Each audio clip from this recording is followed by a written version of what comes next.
Israeli हमले में मारा गया हमास प्रवक्ता, गाजा सिटी के अपार्टमेंट में बना निशाना। जानेंगे क्या है मामला। तो वहीं दूसरी तरफ रूसी तेल खरीद पर चीन को लेकर चुप क्यों है ट्रम्प, भारत पर ही निकाल रहे खीस, अमेरिका की दुखती नस को जाने। जहां एक तरफ ये सब कुछ चल रहा है तो वहीं दूसरी तरफ ये दोस्ती हम नहीं तोड़ेंगे, रूस का साथ क्यों नहीं छोड़ सकता भारत। जाने कितनी मजबूत है रिश्ते की डोर। जियोपॉलिटिक्स में बहुत कुछ चल रहा है, जानने को मिलेगा बहुत कुछ। आइए जानते हैं इन खबरों को विस्तार से।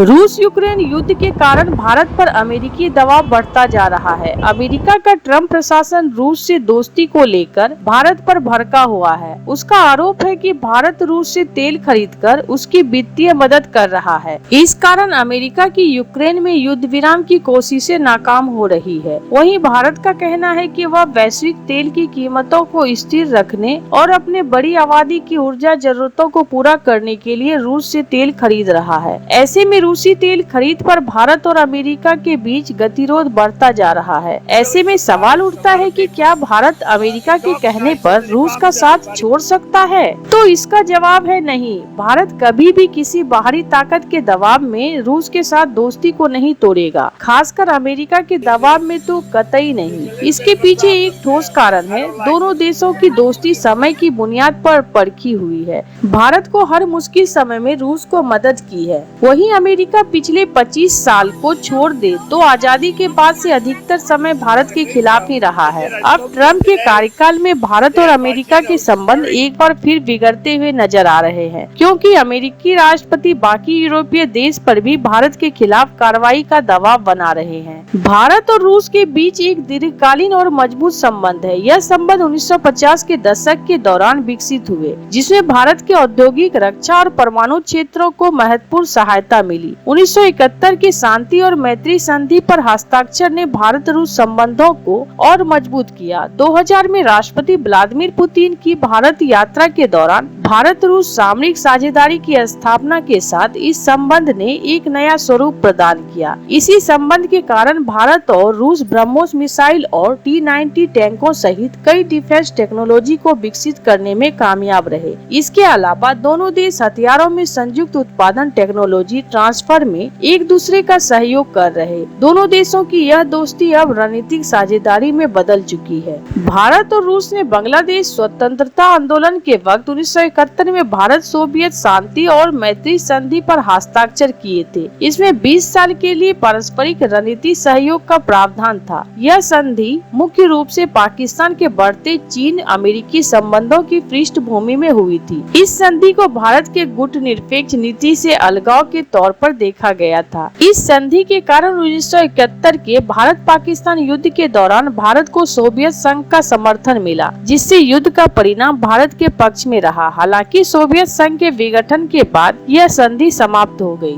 तो वहीं दूसरी तरफ अमेरिकी राष्ट्रपति डोनाल्ड ट्रम्प ने रूस से तेल खरीदने पर भारत पर अतिरिक्त 25% टैरिफ लगाया है। ऐसे में वर्तमान में भारत पर कुल 50% अमेरिकी टैरिफ लागू है। ट्रम्प प्रशासन का कहना है कि उसने यूक्रेन युद्ध खत्म करने के लिए रूस पर दबाव बनाने के उद्देश्य से भारत पर टैरिफ लगाया है। हालांकि अमेरिका ने रूसी ऊर्जा के सबसे बड़े खरीदार चीन के खिलाफ ऐसी कोई दंडात्मक कार्रवाई नहीं की है। ऐसे में सवाल उठता है कि ट्रम्प प्रशासन ने भारत पर रूसी तेल खरीदना बंद करने का दबाव क्यों बनाया है, जबकि चीन के खिलाफ कोई कार्रवाई नहीं की है। चीनी सीमा शुल्क आंकड़ों के अनुसार रूसी तेल का सबसे बड़े खरीदार के रूप में चीन ने पिछले साल रिकॉर्ड 109 मिलियन टन ऊर्जा आयात किया था। यह चीन के कुल ऊर्जा आयात का लगभग 20% का है। इसके उलट भारत ने 2024 में 88 मिलियन टन रूसी तेल का आयात किया। ऐसे में चीन निश्चित रूप से रूस का सबसे बड़ा आर्थिक मददगार है। इस कारण चीन पर आरोप लगते हैं कि वह यूक्रेन के खिलाफ जारी युद्ध में रूस की अप्रत्यक्ष रूप से मदद कर रहा है। अमेरिका के दोनों प्रमुख राजनीतिक दलों रिपब्लिकन और डेमोक्रेटिक पार्टी के सांसदों ने एक विधेयक पेश किया है। इस विधेयक का नाम रूस प्रतिबंध अधिनियम 2025 है। यह विधेयक कानून बनने के बाद अमेरिकी प्रशासन को रूसी तेल और प्राकृतिक गैस खरीदने खरीदने वाले किसी भी देश का प्रतिबंध लगाने पर अधिकार देगा। इस विधेयक में ट्रम्प प्रशासन को उन देशों पर 500% टैरिफ लगाने का अधिकार देने की बात कही गई है, जिसके बारे में माना जाता है कि वे रूस की मदद कर रहे हैं। अमेरिकी सीनेटर कथित तौर पर इस विधेयक को आगे बढ़ाने के लिए ट्रम्प की मंजूरी का इंतजार कर रहे हैं। आपको बता दें कि भारत की तुलना में चीन को आसान रास्ता देने में ट्रम्प के पास अन्य कारण भी है। विशेष रूप से वह टैरिफ की बढ़ोतरी से बचना चाहते हैं। ठीक उसी समय जब अमेरिकी खुदरा विक्रेता दिसंबर की क्रिसमस की छुट्टियों के मौसम के लिए खुद को तैयार कर रहे हैं। अमेरिका में बड़े पैमाने पर चीनी कपड़े, सजावटी सामान और दूसरे रिटेल मार्केट प्रोडक्ट की खपत होती है। ऐसे में ट्रम्प अगर चीन पर टैरिफ लगाते हैं तो इससे उन्हें अपने घरेलू बाजार में महंगाई का सामना करना पड़ेगा, जो अमेरिकी लोगों पर भारी पड़ सकता है। ट्रम्प ने हाल ही के हफ्ते में चीन के साथ व्यापार तनाव को कम करने के लिए कुछ कदम उठाए हैं। इस महीने की शुरुआत में अमेरिका ने चीन को उन्नत सेमीकंडक्टरों के निर्यात पर लगे प्रतिबंध में ढील दी है। यह चीन की ओर से एक प्रमुख मांग थी। 11 अगस्त को ट्रम्प ने अमेरिकी कंपनी एनवीडिया को चीन की उन्नत चिप बेचने की मंजूरी दे दी। हालांकि उन्होंने शर्त रखी कि कंपनी को चीन में अपना बिक्री का 15% सरकारी खजाने में जमा करना पड़ेगा। जहां एक तरफ ये सब कुछ चल रहा है तो वहीं दूसरी तरफ गाजा सिटी पर इजराइल के एक हवाई हमले में आतंकी संगठन हमास की सैन्य शाखा का प्रवक्ता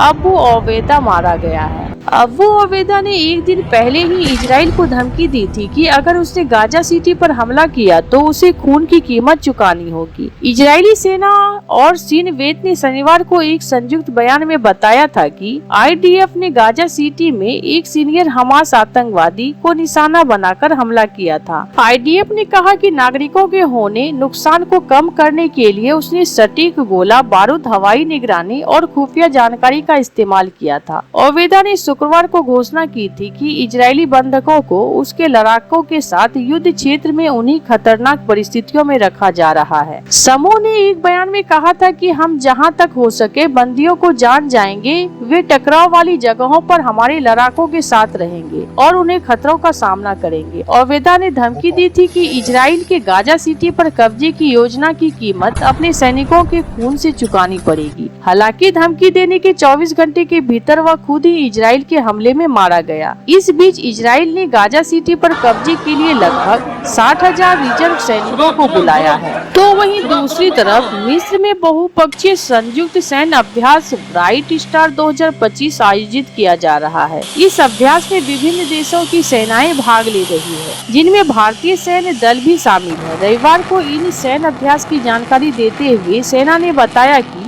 भारतीय सेनाओं के दल की तैयारियां की समीक्षा करने के लिए सुदर्शन चक्र कोर के general officer commanding lieutenant general Arvind Chauhan ने अभ्यास दल का दौरा किया। उन्होंने मौके पर पहुंचकर भारतीय सेना के दल से बातचीत की और उन्हें उत्साह एवं तैयारी की सराहना की। यहाँ भारतीय दल द्वारा लाइव फायरिंग से भारतीय सेना, भारतीय नौसेना और भारतीय वायुसेना की परिचालन क्षमताओं का प्रदर्शन किया गया। ब्राइट स्टार अभ्यास की शुरुआत वर्ष 1980 में मिस्र और अमेरिका द्वारा संयुक्त रूप से की गई थी। इसे पश्चिम एशिया और उत्तरी अफ्रीका क्षेत्र में सबसे बड़ा त्रिसेवा बहुपक्षीय अभ्यास माना जाता है, जिसमें हर 2 वर्ष बाद कई देश भाग लेते हैं। भारतीय सशस्त्र बलों और मुख्यालय एकीकृत रक्षा स्टाफ के 700 से अधिक सशस्त्र बल ब्राइट स्टार 2025 में भाग ले रहे हैं। यह अभ्यास 10 सितंबर तक जारी रहेगा। ऐसे आपको क्या लगता है इन सब मामलों में? आपकी क्या राय है? कमेंट कर जरूर बताएं। जल्द मिलते हैं अगले वीडियो में नई खबर के साथ।